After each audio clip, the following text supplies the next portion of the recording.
추진해 나가는 사람이 있는가 하면 내가 이 사업을 해야지 그러면은 이렇게 할 때에 어떠한 문제들이 내게 다가올 것이냐 문제부터 생각하는 사람들이 있어요.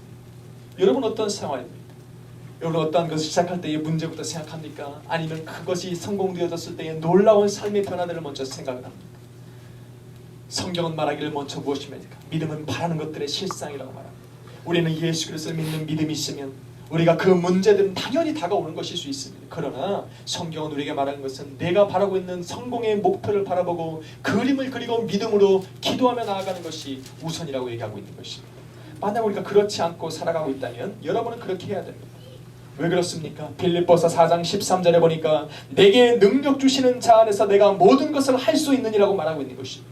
내가 모든 것을 할 수 있다는 그 포함 안에는 내가 다가오는 문제들 또한 하나님께서 해결하실 수 있다는 그러한 것들이 포함되어 있는 것입니다. 문제를 생각하면 시작도 하기 전에 짓눌려 버립니다. 문제를 어떻게 해결할까 생각하다가 성공이라는 것을 시작도 못해보고 멈춰버리는 사람들이 얼마나 많이 있는지 모릅니다. 우리는 그렇게 해서는 안 됩니다. 하나님께서 우리에게 성공을 주시고 성공하기를 소망한다면 우리는 성공된 모습들을 우리의 마음속에 그리며 살아가야 되는 것입니다. 이 땅에 살아가면서 하나님께서 우리에게 풍성한 삶을 소망하고 있는데 그러한 삶들을 바라보고 나아갈 때야 비로소 성공적인 스텝을 걸어갈 수가 있음을 저는 믿습니다. 아멘. 교회를 하면서도 그러한 문제들이 없을 수 없습니다. 사람들이 때로는 없고 또 예배가 온전히 되어지지 않는 것 같아도 아니요. 그래도 성공적인 교회의 모습을 바라보는 것입니다. 하나님께서 예배를 통해서 기뻐하실 모습들을 바라보고 그러한 예배 속에서 성령께서 역사하심을 내가 기대하면서 나아갈 때야 비로소 놀라운 하나님의 은혜들이 예배 가운데 임할 줄로 믿습니다. 아멘. 그래서 내 삶 가운데 성공이라고 하는 것은 이만하게 다가오는 것이 아니라 자그맣게 시작해서 엄청난 결과로 다가오는 것입니다. 여기에는 우리의 믿음의 씨앗이 뿌려져야 되는 것입니다. 엘리야가 그 땅에 이스라엘 땅에 이 가뭄이 들어서 3년 반 동안 비가 내리지 않습니다. 모든 가축들은 다 목말라 죽고 식물들은 다 말라 죽는 가운데에 이 엘리야가 하나님 앞에 기도를 합니다. 하나님 이 땅 가운데에 비를 내려주옵소서 기도합니다. 아무리 기도를 해도 응답이 들어주지 않습니다.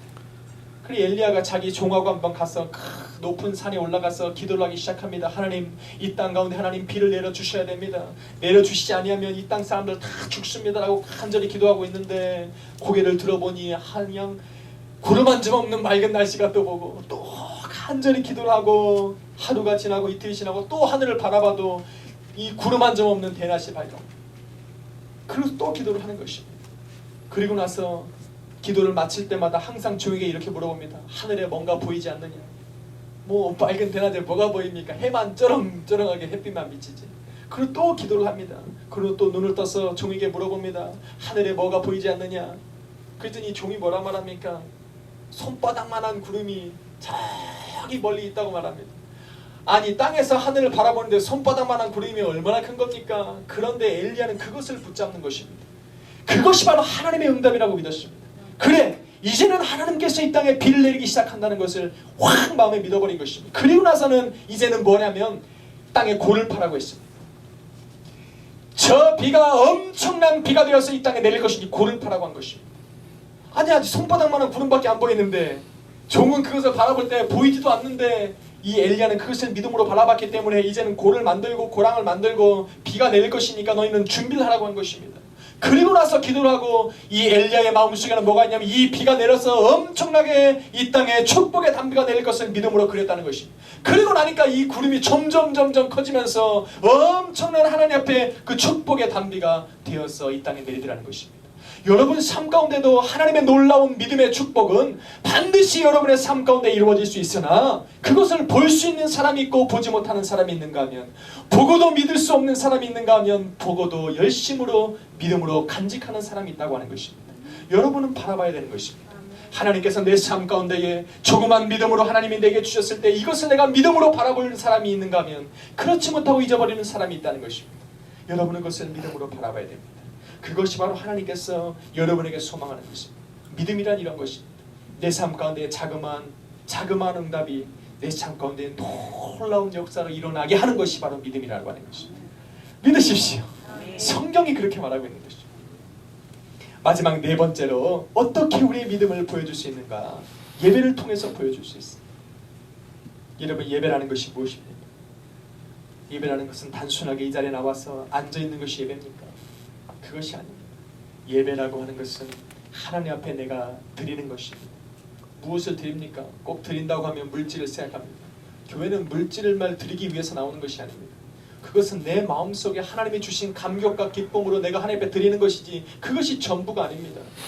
다시 말해서 예배를 드릴 때 예배를 사모하는 마음을 먼저 드려야 되는 것입니다. 내가 예배 속에서 하나님을 만나고자 하는 그 마음을 드려야 되는 것입니다. 하나님은 그것을 원하는 것입니다. 순종이 제사보다 낫다고 말합니다. 우리가 아무리 큰 재물을 갖고 와도 내 삶 가운데 하나님이 받으실 만한 그릇이 되지 않으면 이 재물은 하나님 받는 것입니다. 다시 말해서 하나님이 우리에게 원하시는 것은 내 마음을 먼저 드려야 되는 것입니다. 내가 과연 예배 가운데에 하나님이 내게 말씀하실 것이 무엇인가를 기대해야 되는 것입니다. 무엇입니까? 하나님께서 오늘도 나를 기다리고 있음을 믿어야 되는 것입니다. 오늘 예배드리는 그 장소에 하나님께서 나를 기다리고 있음을 소망해야 되는 것입니다. 미국의 유명한 빈센트 필 박사라는 사람이 있습니다. 그 사람은 자기의 글 속에서 이렇게 썼습니다. 하나님의 빛이 나를 둘러싸고 있다고 늘 생각을 했습니다.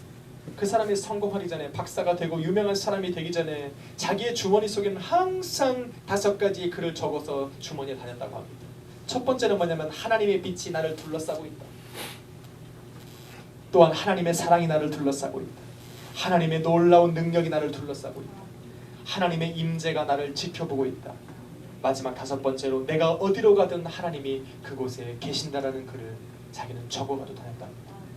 그래서 내가 가는 곳마다 하나님의 광채가 나서 사람들이 나를 알아볼 것이고, 내가 가는 곳마다 하나님의 사랑이 비춰서 사람들이 나를 좋아할 것이고, 하나님의 능력이 나타나서 내가 가는 곳마다 사람들이 놀라운 변화를 받을 것이고, 하나님의 임재가 나를 지켜보시기에 나를 비방하고 책망하고 욕하고 걸림돌이 되는 사람이 없을 것이고, 하나님이 내가 어디로 가든지 그곳에 계시기 때문에 그곳에 평안함이 있을 거라고 고백을 하면서 살았다고 합니다. 그래서 그가 놀라운 축복을 하고 나서 많은 사람에게 이러한 것을 광고했습니다. 그러니 그것을 따라하는 사람들이 축복을 받았는지 안 받았는지 모릅니다. 요즘에 저도 한번 해보려고 합니다. 그 중에 한 사람이 나일지도 모릅니다. 우리에게는 그리스도인이라고 하면 항상 믿어야 되는 것이 무엇이냐면 그 하나님이 나와 늘 동행하신 여호와 삼마의 하나님이라는 것을 우리는 기억해야 되는 것입니다. 하나님이 나와 함께 하신다는 의식이 채워질 때야 비로소 예배 가운데에 나올 때도 이 자리에 하나님이 함께 계심을 느낄 수 있는 것입니다. 예배라고 하는 것은 내가 나오는 것이 아니라 어떠한 경우에서든 하나님이 나를 부르셔야 교회에 나올 수 있습니다. 이것이 축복이라고 얘기합니다. 한 번 오고 2번 오는 것이 중요한 것이 아니라 한 번 하나님께서 발걸음을 인도하심에 우리는 감사해야 되는 것입니다. 평생 동안 한 번도 교회를 나가보지 못하고 죽는 사람이 얼마나 많이 있습니까? 그럼에도 불구하고 나를 하나님이 누군가의 손에 의해서 교회로 인도하심을 받은 그 순간이 하나님이 축복을 받을 수 있는 귀한 시간이라는 것을 우리는 결코 잊어버려서는 안 됩니다. 사도 바울은 에베소서 3장 17절에 이렇게 말합니다. 믿음으로 말미암아 그리스도께서 너희 마음에 계시게 하라 말합니다. 여러분의 믿음은 여러분의 삶 가운데의 그리스도를 여러분의 삶 가운데에 계시게 할 수 있습니다. 오늘도 그러한 믿음을 가지고 또 여러분이 가지고 있는 그 믿음을 많은 사람에게 보여주며 살아가는 놀라운 삶이 될 수 있도록 여러분 축원합니다. 축원합니다. 여러분 빈센트 필 사람은 마지막으로 이렇게 사람들에게 얘기합니다. 목표를 달성하기 위한 3가지 조건을 얘기합니다. 전 이것을 얘기하고 마치려고 합니다. 첫 번째는 여러분의 성공하는 그림을 그려라. 그 다음에 그것을 놓고 기도하라. 그리고 3번째는 그것을 실현하라 라고 얘기합니다. 여러분도 이러한 삶의 놀라운 열매들이 삶 가운데 이루어질 줄로 믿습니다. 아멘. 될 줄로 믿습니다. 아멘. 믿습니다. 아멘. 네, 이루어 가십시오. 하나님께서 함께 하실 줄로 믿습니다. 기도하겠습니다. 우리